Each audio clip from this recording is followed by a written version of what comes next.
Alright, 2023 Ford F350 Super Duty, Lariat Sport FX4, 7.3 Godzilla. Quick oil change tip. Now I looked at the other models, 2020, 2021, 2022, and it looks like maybe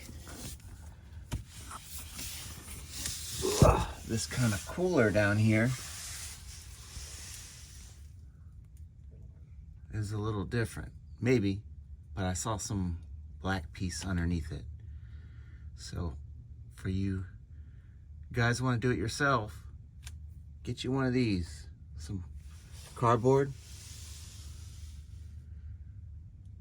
because I guessed right. If you change it yourself, it's going to hit this. Now, it's no big deal if you want to wipe it off, but I'm at that 1,000 miles.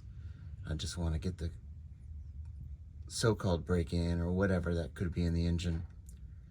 But this has helped me. Get you a piece of cardboard, curl it up, and around this. That way keep it clean and no oil stains or anything like that. So quick tip.